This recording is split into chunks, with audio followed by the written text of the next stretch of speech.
Hello everyone, मैं Sudha Singh ideal institute में आप सभी का बहुत बहुत स्वागत करती हूँ।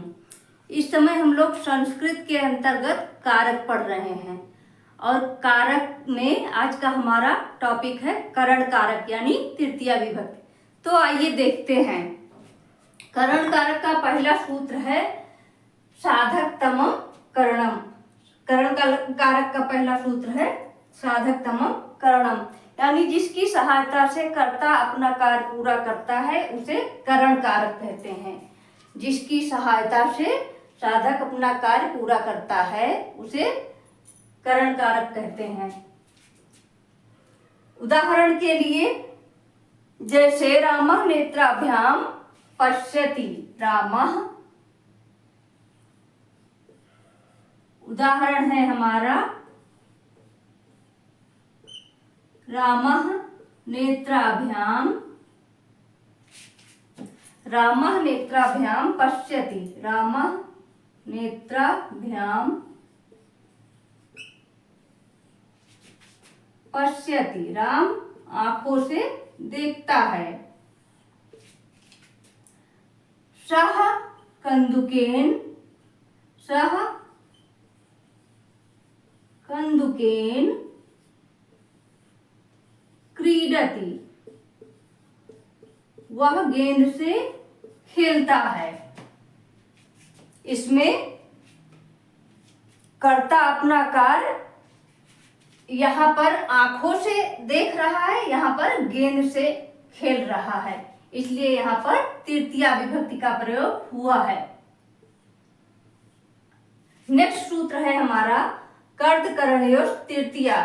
कर्तकरणयोः तृतीया यानी कि भाववाच्य और कर्मवाच्य के कर्ता और करण में भाववाच्य और कर्मवाच्य के कर्ता और करण में तृतीया विभक्ति होती है।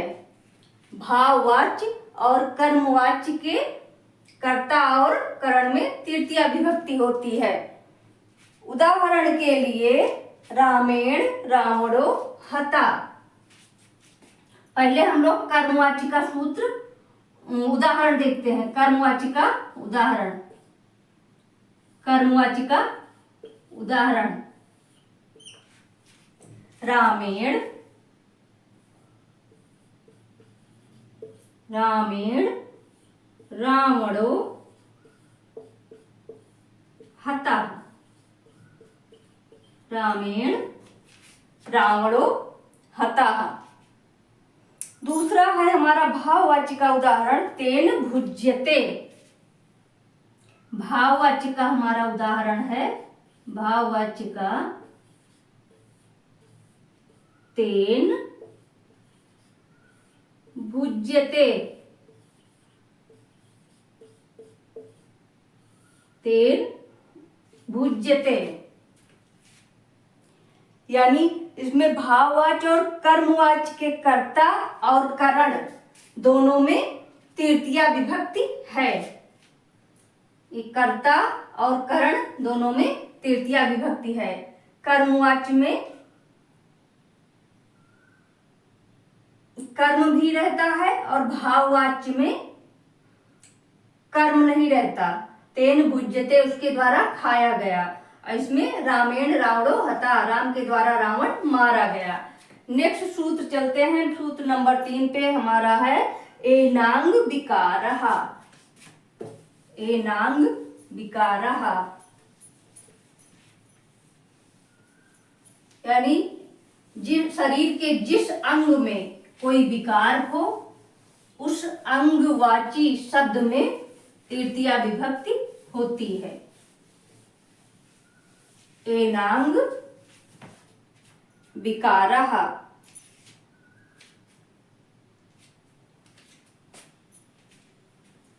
नेक्स्ट सूत्र है हमारा एनांग, एनांग विकारः।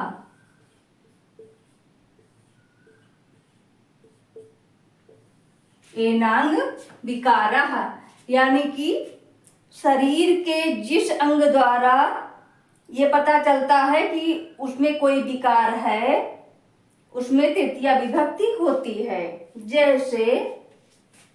जैसे वह पैर से लंगड़ा है, वह आंख से काना है। उदाहरण के लिए शाहपादेन खंजह, शाहपादेन खंजह, वह पैर से लंगड़ा है। ये है पहला उदाहरण, शाहपादेन खंजा। आप लोग ध्यान से देख लीजिए। दूसरा उदाहरण है हमारा सहनेत्रेण काणाः, सहनेत्रेण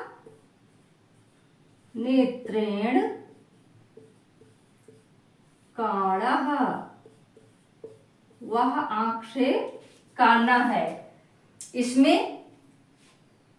इसमें विकार है पैर में, और इसमें आंख में विकार है, इसलिए यहाँ पर तृतीया विभक्ति का प्रयोग हुआ है। चौथा सूत्र है हमारा, आइए देखते हैं चौथा सूत्र। चौथा है हमारा सहयुक्ते अप्रधाने, सहयुक्ते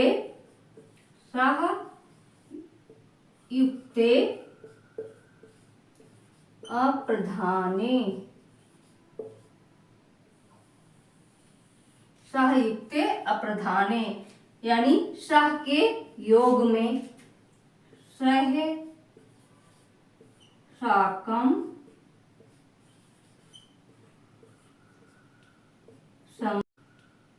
समम सार्धम,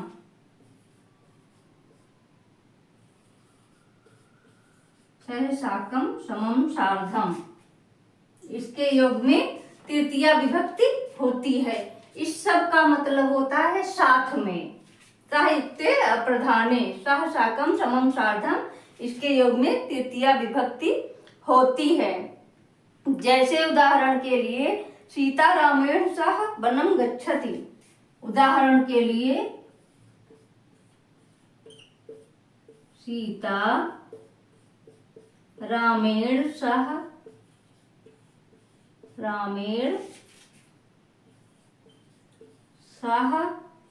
वनम गच्छति, सीता रामेण सह वनम गच्छति, सीता राम के साथ वन को गई।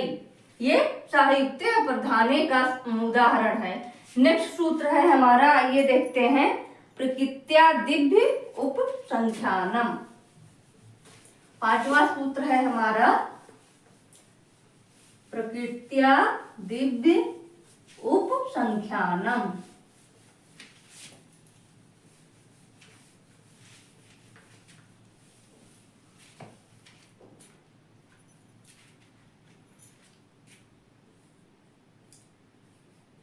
प्रकृत्या दिव्य उपसंख्यानम।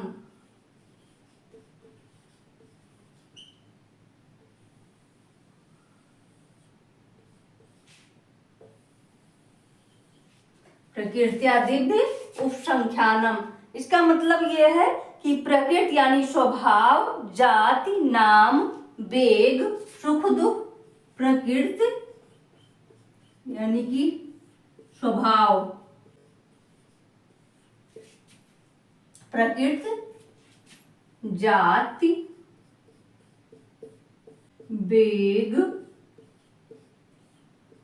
सुख दुख,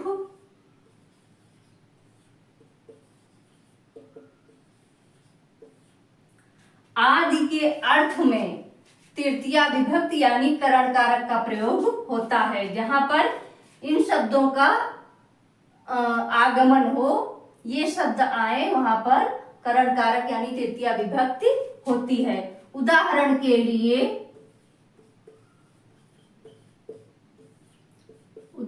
के लिए सह प्रकृत्या दयालु हो। उदाहरण के लिए आइए देखते हैं, सह प्रकृत्या दयालु, वह स्वभाव से दयालु है। सह प्रकृत्या दयालु। दूसरा उदाहरण देखते हैं, सहजात्या ब्राह्मणा। सहजात्या ब्राह्मणा। सहजात्या ब्राह्मणा, वह जाति से ब्राह्मण है। इन शब्दों के योग में तृतीया विभक्ति होती है। चलिए आइए देखते हैं, नेक्स्ट सूत्र है हमारा, अगला सूत्र देखते हैं, तुल्य अर्थैर तुलोपमाभ्याम। तुल्य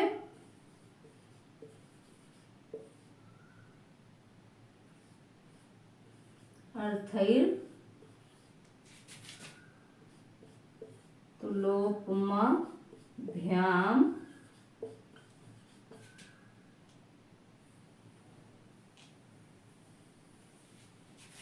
तृतीया।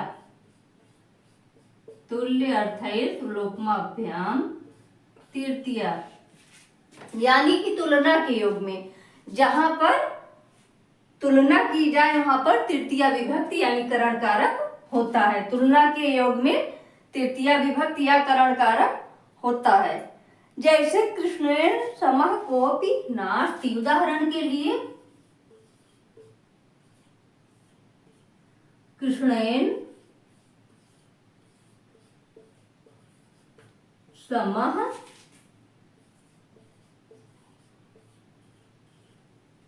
कोऽपि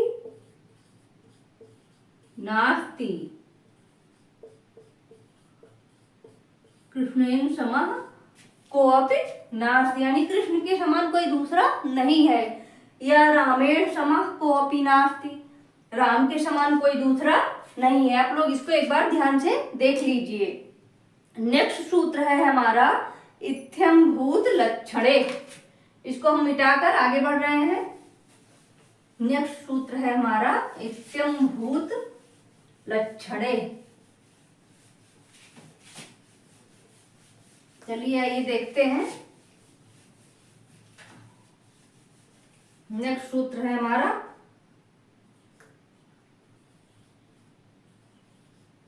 इत्थम्भूत लक्षणे।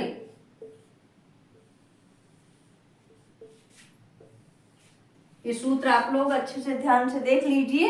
इत्थम्भूत लक्षणे, यानी जिस लक्षण के द्वारा किसी व्यक्ति या वस्तु का ज्ञान हो, उस लक्षण वाची शब्द में तृतीया विभक्ति होती है।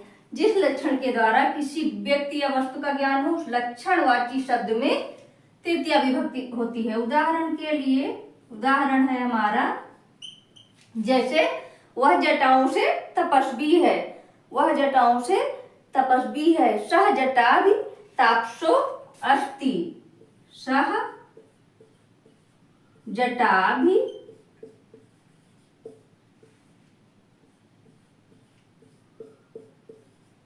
तापसो अस्ति। सूत्र है हमारा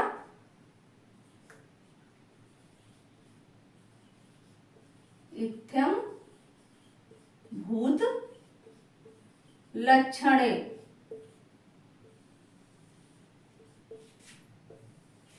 ये सूत्र आप लोग अच्छे से ध्यान से देख लीजिए। इत्थम्भूत लक्षणे, यानी जिस लक्षण के द्वारा किसी व्यक्ति या वस्तु का ज्ञान हो, उस लक्षण वाची शब्द में तृतीया विभक्ति होती है। जिस लक्षण के द्वारा किसी व्यक्ति या वस्तु का ज्ञान हो, उस लक्षणवाची शब्द में तृतीया विभक्ति होती है। उदाहरण के लिए उदाहरण है हमारा, जैसे वह जटाओं से तपस्वी है। वह जटाओं से तपस्वी है। सह जटाभि तापसो अस्ति। सह जटाभि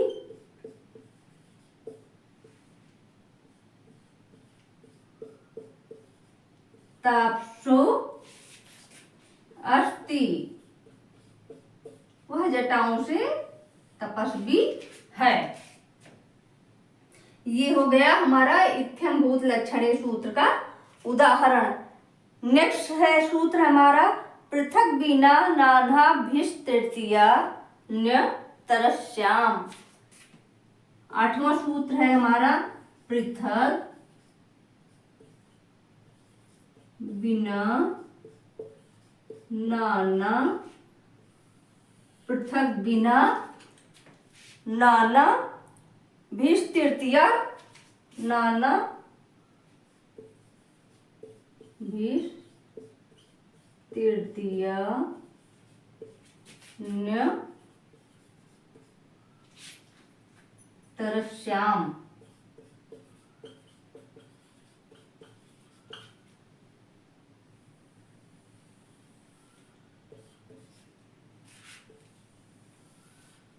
पृथक बिना नाना भीष तृतीया न तरस्याम, यानी कि पृथक के अर्थ में, बिना के अर्थ में, नाना के अर्थ में, इन शब्दों के योग में तृतीया विभक्ति होती है। पृथक मतलब अलग, बिना मतलब अलग, ना मतलब अलग, इन शब्दों के आदि शब्दों के योग में तृतीया विभक्ति करण कारक होता है। जैसे सीता रामेण बिना कथम जीवति अस्मि। उदाहरण के लिए, उदाहरण है हमारा सीता रामेण बिना, रामेण बिना कथम जीवति अस्मि। सीता रामेण बिना कथम जीवति अस्मि, कथम जीवति अस्मि। सीता राम के बिना कैसे जीवित रहेगी। तो आज हम लोगों ने करण कारक पढ़ा, करण कारक के अंतर्गत इन सारे सूत्रों को पढ़ा। मिलते हैं नेक्स्ट वीडियो में संप्रदान के साथ। तब तक के लिए बहुत बहुत धन्यवाद।